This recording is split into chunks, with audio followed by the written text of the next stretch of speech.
Hello everyone, welcome to India academy of science. आज हम लोग करेंगे सर्कल से रिलेटेड कुछ थ्योरम्स, उनके प्रूफ्स और कुछ क्वेश्चंस। ये क्लास 10th की सेकंड सेमेस्टर की टॉपिक है। तो देखते हैं क्या है भाई कि अगर एक सर्किल में 2 पॉइंट्स को हम ज्वाइन करते हैं, ए और बी, इस लाइन ज्वाइनिंग द 2 पॉइंट को हम लोग कॉर्ड कहते हैं कि A B is the chord of a circle, O is the centre of a circle. तो जो एंगल ए ओ बी बन रहा है इसको कहा जाएगा कि this angle is subtended by the chord A B. इसी तरह से अगर कॉर्ड के दो एंड से सर्कमफ्रेंस पे जाके लाइन मिले ए से C and B to C, तो एंगल ए सी बी को कहा जाएगा this is the angle subtended by the chord A B, या इस कॉर्ड ए बी को हम लोग आर्क ए बी भी कह सकते हैं कि जो ये ए बी आर्क है, इस ए बी आर्क से सी एंगल भी सबटेंड हो रहा है, इस ए बी आर्क से एंगल एट द सेंटर भी सबटेंड हो रहा है। थ्योरम कहती है कि इन दोनों में एक रिलेशन है। तो आइए देखते हैं what is the relation between these two angle. अगर हम सी को ओ से ज्वाइन करके प्रोड्यूस कर दें तो जो ओ ए है इसको आप अगर देखेंगे सर्किल में, तो व्हाट इज ओ ए? तो O A is the radius, OA is the radius. What is OC? That is also the radius. What is OB? That is also the radius. तीनों रेडियस हैं, तीनों equal हैं। अगर कहा जाए कि AOC triangle कैसा है, तो सब लोग कहेंगे कि एक आइसोसेलेस ट्राइंगल है। If it is isosceles triangle, अगर इस एंगल को हम लोग A अज्यूम कर लें कि सपोज एंगल ACO हमारा A है, तो इक्वल साइड के सामने वाले एंगल इक्वल होते हैं, तो भाई ये भी A होगा। If angle ACO is A, तो एंगल CAO विल ऑल्सो भी A होगा, angle opposite to equal side. Similarly अगर हम एंगल OCB को एज्यूम करें, suppose this angle is B, इस एंगल को B एज्यूम करें, तो because OC and OB are equal, तो ये भी एंगल B होगा, ये भी एंगल क्या होगा? B होगा। Now if angle AO, suppose this point is M, अगर हम कहें कि what is the value of angle AOM, angle AOM कितना होगा, तो एक थ्योरम आप लोग ने पहले पढ़ी होगी कि ट्राइंगल के अंदर अगर एक्सटीरियर एंगल बन रहा है तो डेट एक्सटीरियर एंगल किसके इक्वल होता है? It is equal to interior opposite angle. तो इस डायग्राम में this exterior angle is, interior के सामने ए और बी बन रहा है, तो एक्सटीरियर एंगल होगा ए प्लस बी। सिमिलरली अगर आप यहां ध्यान से देखें तो जो एंगल AOM की हम बात कर रहे हैं, एंगल AOM की हम बात कर रहे हैं, that angle AOM, this angle is the sum of angle ACO और प्लस एंगल CAO, इन दोनों एंगल का सम होगा। Exterior angle is equal to sum of interior opposite angle. ACO कितना है? दैट इज A, और ये भी A है, तो AOM हमारा 2A आ गया, AOM इज 2A। सिमिलरली अगर हम फाइंड कर लें एंगल MOB, तो ये वाला जो एंगल है, this is the exterior angle of this triangle, तो we can say this will be equal to angle OCB और प्लस एंगल OBC, और ये दोनों ही B हैं, तो it will be B plus A, 2B हो जाएगा। MOB हमारा 2B आ गया है। This angle I have got as 2A, this angle I have got as 2B। अब अगर कहा जाए एंगल AOB कितना होगा, तो angle AOB will be equal to 2A plus 2B, और we can say that this is equal to 2 times A plus B। तो AOB angle हमारा आ रहा है A प्लस B का डबल। ध्यान से देखें अगर ACB कितना होगा, तो ACB भी A प्लस B है, और ये टोटल कितना आ रहा है हमारा? Twice of A plus B। तो ये जो A प्लस B लिखा हुआ है that is nothing but angle, इसको हम लिख सकते हैं ट्वाइस ऑफ एंगल ACB। तो क्या रिजल्ट हमें मिल गया कि AOB जो एंगल है that is twice of angle ACB। AOB is equal to twice of angle ACB। AOB को कहेंगे क्या? तो ये होता है angle at centre, angle at centre by the chord AB, and this is the angle at circumference by the same chord AB। तो what relation we have got कि angle at the centre is equal to twice of angle at the circumference. यही theorem कहती है कि अगर circle में एक cord हो या एक आर्क हो, तो अगर वो सेंटर पे एंगल बना रही है, तो that angle will be equal to twice of the angle subtended by the same chord at the circumference. लेकिन एक चीज ध्यान रखना है कि इसमें जो सेंटर है उधर ही साइड पॉइंट C भी लिया गया है, मतलब O और C दोनों सेम साइड हैं, यहाँ पे O एंड C दोनों सेम साइड हैं या सेम सेगमेंट हैं, दोनों का सेगमेंट सेम है। AB ने 2 सेगमेंट बनाए, दोनों ही अपर सेगमेंट में हैं, मेजर सेगमेंट में हैं, तो सेम सेगमेंट में होना चाहिए। कंडीशन क्या है? Same segment. कि angle at the centre is twice of the angle at circumference, अगर दोनों पॉइंट एक ही सेगमेंट में हैं। Now next see another case, दूसरा केस लेते हैं कि सेम डायग्राम ऐसे ही बनाए, AB, O is the centre, but instead of in the same segment, अब किसे हमने ऐसे बना लिया। तो सबसे पहले तो ये जो एंगल बना है इसको कहा जाएगा angle subtended by the same chord in other segment, और जो AOB हमारा है that is the angle subtended by the chord at the centre, वो सेंटर पे है लेकिन जो सी है ये दूसरे सेगमेंट में है। अब देखें इसमें क्या रिलेशन आती है। इस केस में रिलेशन क्या आ रही है, तो अगेन द सेम अप्रोच, अगर हम ओ को सी से ज्वाइन कर लें तो O A is the radius, O C is the radius, O B is the radius, तीनों ही रेडियस हैं। तो फिर हम लोग कहेंगे कि जो ट्राइंगल ओ ए सी है ये आइसोसेलेस है। अगर ये एंगल सपोज ए है, इसके सामने ए लिखा हुआ है तो इसके सामने भी ए होगा, तो this angle will be also A. इसी तरह से अगर ये एंगल सपोज बी है, this angle I have assumed as B, तो हमें कहना पड़ेगा कि ये दोनों साइडें, sorry this angle, sorry this not this one, because this two sides are equal, if this angle is B, तो कहेंगे इसके सामने बी लिखा हुआ है तो इसके सामने भी बी लिखा होगा। तो इन दो ट्राइंगल्स में ये दोनों आइसोसेलेस थे। अगर ये एंगल ए है तो ये ए होगा, suppose this is B and this will be also B. लेकिन ये दोनों इक्वल हो भी सकते हैं और नहीं भी इक्वल होंगे, वी कैन नॉट से कि ये ए और बी सेम होंगे। अब अगर इस ओसी को प्रोड्यूस कर लें, पॉइंट एम पे मिला दें, तो what is this angle A O M, A O M कितना होगा, ये एक्सटीरियर एंगल है ट्राइंगल ए ओ सी का, तो this will be equal to A plus A, मतलब 2a आ गया। इसी तरह से अगर उस साइड का एंगल देखा जाए, यह वाला एंगल कितना होगा, दिस पार्ट, तो कहेंगे this is the exterior of triangle O C B, तो ये हो जाएगा 2b, b plus B, b plus B will be equal to angle M O B. तो अब ये टोटल एंगल क्या है, if we talk about the angle A O B, तो ये टोटल एंगल कितना होगा, तो पहले तो इसका नाम देखिए कि एंगल ए ओ बी का नाम होगा reflex angle A O B, क्योंकि ये जो टोटल एंगल है ये 180 से ग्रेटर होगा। जो भी एंगल 180 से ग्रेटर होता है उसी को रिफ्लेक्स एंगल कहते हैं। जो यह एंगल ए ओ बी है ये नॉर्मल एंगल है, नॉट अ रिफ्लेक्स एंगल, तो उसको सिर्फ ए ओ बी कहेंगे। तो जो ये टोटल एंगल आ रहा है वो रिफ्लेक्स एंगल आ रहा है। तो अगर यहाँ पे लिखा जाए कि what is the reflex angle, reflex angle A O B हमारा कितना आया, तो reflex angle A O B आया है 2a plus 2b, that means 2 times a plus B. और a प्लस बी को यहां से देखिए तो ये angle total a plus B है, जिसको हम लोग कहेंगे एंगल ए सी बी। तो it means this is twice of angle A C B. ये अभी भी सेंटर वाला एंगल है, ये सरकमफ्रेंस का एंगल है, बस सिर्फ डिफरेंस क्या हुआ कि अब ये दोनों अपोजिट सेगमेंट में हैं, these two are in opposite segment. तो सेंटर वाला एंगल सरकमफ्रेंस का ट्वाइस तो होता है, डबल तो होता है, बस ध्यान क्या रखना है, अगर सेम सेगमेंट है तो ये वाले एंगल की हम बात कर रहे हैं, अगर अपोजिट सेगमेंट है तो हम रिफ्लेक्स एंगल की बात कर रहे हैं कि reflex angle is twice of angle at the circumference. Finally जो थ्योरम का स्टेटमेंट है, तो कंक्लूजन मिला, थ्योरम क्या हो गई हमारी, सब्जेक्टिव में you have to write the theorem, so you will say angle, this is the short form of angle, angle subtended by chord at centre, या शॉर्ट में लिख सकते हैं angle at centre is twice of angle at circumference, twice of angle at circumference by same, या तो cord बोले और या कह सकते हैं आर्क। जैसे यहाँ पे ए बी आर्क भी कह सकते थे, दिस ए सी बी भी आर्क है और ये ए बी आर्क भी है। तो angle at the centre is twice of angle at circumference by same chord और by same arc, and this is how we have got the proof of the theorem. इस तरह से theorem को proof किया गया है। तो इसको देखिए, take a screenshot.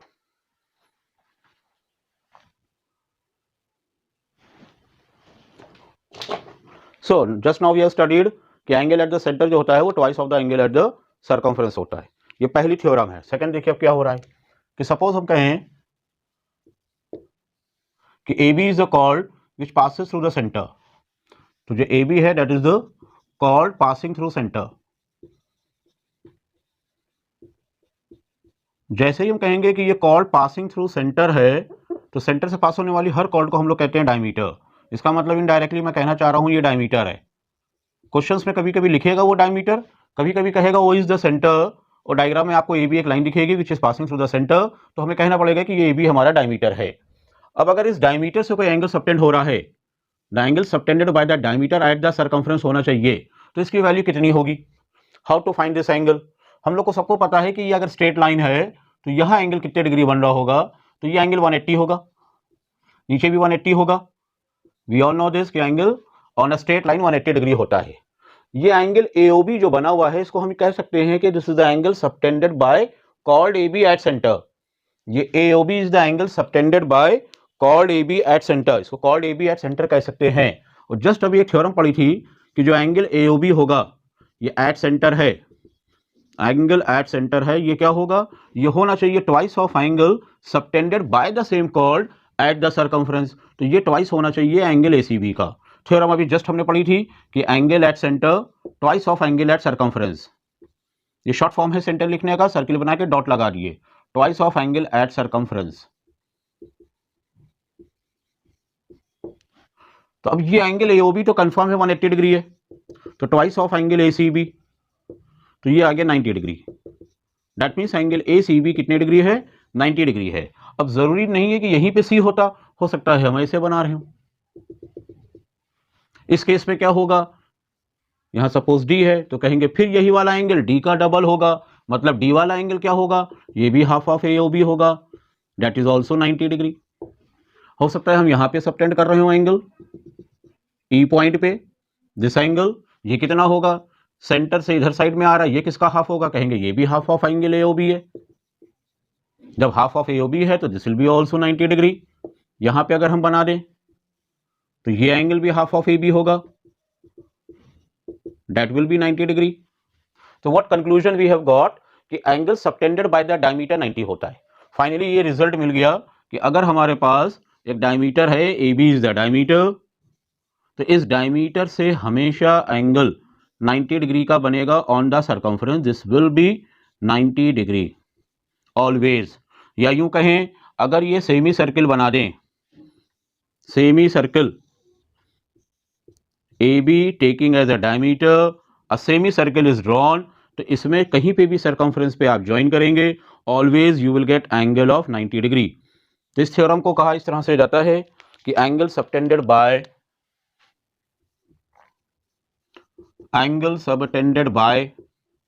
diameter is 90 degree, or we can write like this also कि angle in a semicircle, angle in a semicircle, ये भी शॉर्ट फॉर्म है लिखने का थ्योरम का। क्वेश्चंस में तो हम लोग यही लिख देंगे डायरेक्ट कि एंगल इन अ सेमीसर्कल। तो जिस भी क्वेश्चन में डायमीटर वर्ड या तो क्वेश्चन में आ जाए या आपको डायग्राम में दिखे कि there is a chord which is passing through the centre, इसका मतलब वो डायमीटर है। अगर वो डायमीटर है तो हमेशा सर्कमफ्रेंस में 90 बनाएगा। इस प्रॉपर्टी का यूज उस क्वेश्चन में जरूर होगा। देख लीजिए इसको, फिर नेक्स्ट बताते हैं, आगे कंटिन्यू करते हैं। सो द सेकंड थ्योरम हो गई है कि angle in a semi circle is 90 degree. Now the theorem number 3 क्या कह रही है, हर थ्योरम का प्रूफ जो है वो जो फर्स्ट थ्योरम है angle at a centre is twice of angle at circumference, उसी से ही सबको प्रूफ किया है। नेक्स्ट थ्योरम जो है उसको देखने के लिए डायग्राम बनाया कि AB is a chord, O is the centre, ACB is the angle subtended by the chord AB। एक और कॉर्ड बना देते हैं ADB,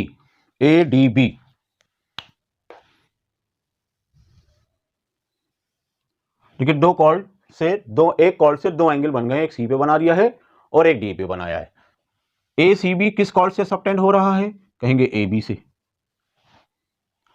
AOB किससे बन रहा है, वो भी AB से। ये सेंटर पे बन रहा है, ये सर्कमफ्रेंस पे बन रहा है, तो C angle will be half of angle AOB। अभी थ्योरम थी कि सेंटर का एंगल सर्कमफ्रेंस का डबल होता है, तो सर्कमफ्रेंस का एंगल सेंटर का हाफ होगा। तो यहां कह सकते हैं कि जो एंगल ACB है that is half of angle AOB। अच्छा ADB किससे बन रहा है, तो कहेंगे ये भी सर्कमफ्रेंस AB से बन रहा है, इसी AB से सेंटर पे O बन रहा है, तो this will be also half of angle AOB। Same theorem कि angle at centre is twice of the angle at circumference.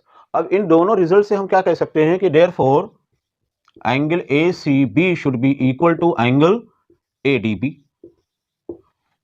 कि नाउ these two एंगल्स को इक्वल होना चाहिए। तो डायरेक्टली ये कहा जा सकता है कि ये दोनों एंगल क्योंकि सेम AB से सबटेंड हो रहे हैं तो दे आर इक्वल। इसी को कहते हैं एंगल इन सेम सेगमेंट,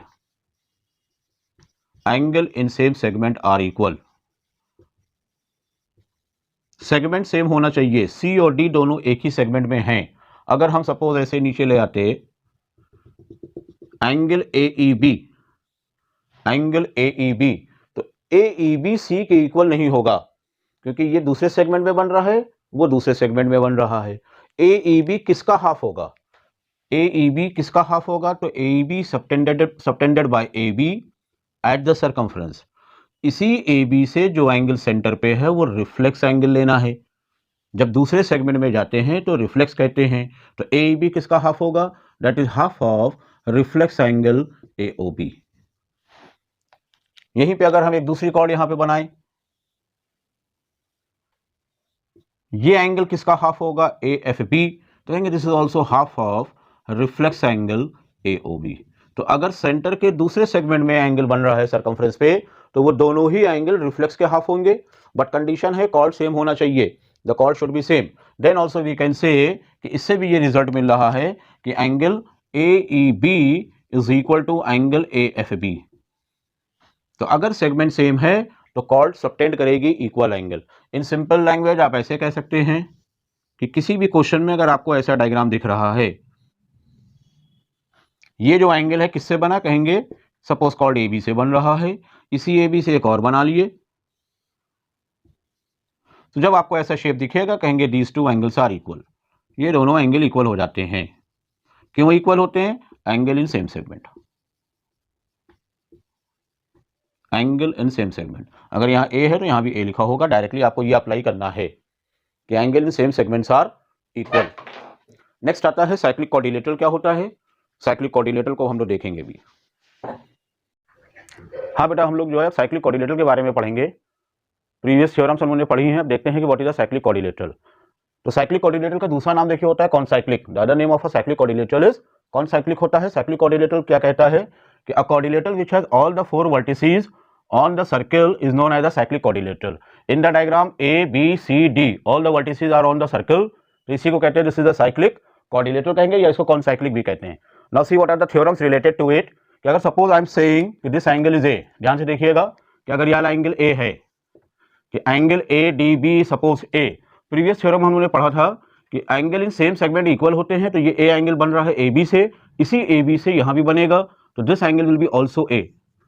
इस एंगल को अगर हमने लेट कर लिया है तो this angle is also A. Similarly अगर हम इस एंगल को देखें, suppose this angle is B, तो ये किससे सबटेंड हो रहा है, ये सबटेंड हो रहा है बीसी से, बी सबटेंडेड बाय बीसी, उसी बीसी से यहां भी एंगल बन रहा है, तो this angle will be also B. This I have assumed, this I am getting. Now what about the angle CBE को अगर आप देखें कि what is the value of angle CBE. Angle CBE को क्या लिख सकते हैं कि angle CBE can be written as angle BAC और plus angle ACB। Exterior angle है, this is the exterior angle of a triangle ACB। ACB triangle का exterior angle है CBE, तो this exterior angle will be equal to sum of these two. तो angle BAC plus angle ACB, BAC हमारा B है और ACB हमारा जो है वो A है, that means this is B plus A। लेकिन इसी को अगर आप ये देखिए कि ये एंगल कितना है, तो this is also A plus B, मतलब A प्लस B का दूसरा नाम है ADC। तो in place of B plus A we can write angle ADC। तो what result we have got कि एंगल CBE जो है वो ADC के इक्वल है। इस CBE को अगर और ध्यान से देखें तो साइक्लिक कोऑर्डिनेटर की एक साइड को प्रोड्यूस करके बनाया गया है, जिसको हम लोग कह सकते हैं कि this is exterior angle B। इसको हम कह सकते हैं कि एक्सटीरियर एंगल B है, जिसका मतलब एक्सटीरियर एंगल B किसके इक्वल है, एंगल D के। तो in short we can say कि exterior angle B is equal to angle D। तो थ्योरम क्या मिल गई हमें कि जो एक्सटीरियर एंगल होता है साइक्लिक कोऑर्डिनेटर का वो इंटीरियर के सामने वाले के इक्वल होता है। दिस इज द थ्योरम जो कहेगी यही स्टेटमेंट हमें आगे यूज करना है। तो ये तो हम लोग देखिए बी के लिए निकाल लिया है। इसी तरह से अगर हम इसको प्रोड्यूस कर दें सी को, तो ये जो एक्सटीरियर एंगल सी है in the same way we can say किसके इक्वल होगा, ए के इक्वल होगा। अगर हम डी को प्रोड्यूस करें तो ये जो एक्सटीरियर डी होगा that will be equal to angle B, और इसी तरह से एक्सटीरियर एंगल ए जो होगा वो एंगल सी के इक्वल होगा। सो द थ्योरम सेज कि exterior angle is equal to interior opposite angle. जो एक्सटीरियर एंगल होता है साइक्लिक कोऑर्डिनेटर होना चाहिए वो किसके इक्वल होता है, इंटीरियर अपोजिट एंगल के इक्वल होता है। मतलब we can say exterior angle A equal to angle C. Exterior B किसके इक्वल होगा, exterior B will be equal to D.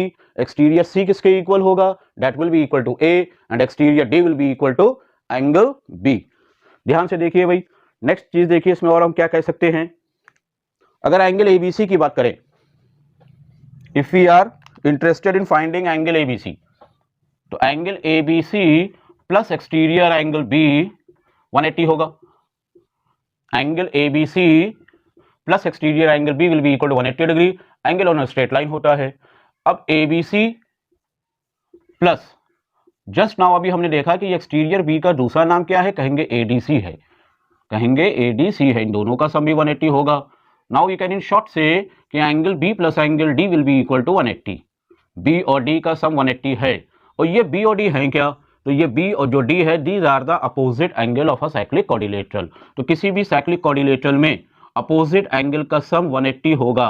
If this is a cyclic quadrilateral ABCD, all the 4 points of the quadrilateral are on the circle, तो we can say कि A और C को add करने पे 180 आएगा और D और B को भी ऐड करने पे 180 आना चाहिए। This is the theorem number 2 कि sum of opposite angles of a cyclic quadrilateral is equal to 180 degree, मतलब A plus C will be 180 और B प्लस D भी 180 होगा। तो ये दो थ्योरम और हम लोग आगे स्टडी करेंगे, इसके आगे हम लोग कंटिन्यू करेंगे some questions related to the theorem. Take a screenshot.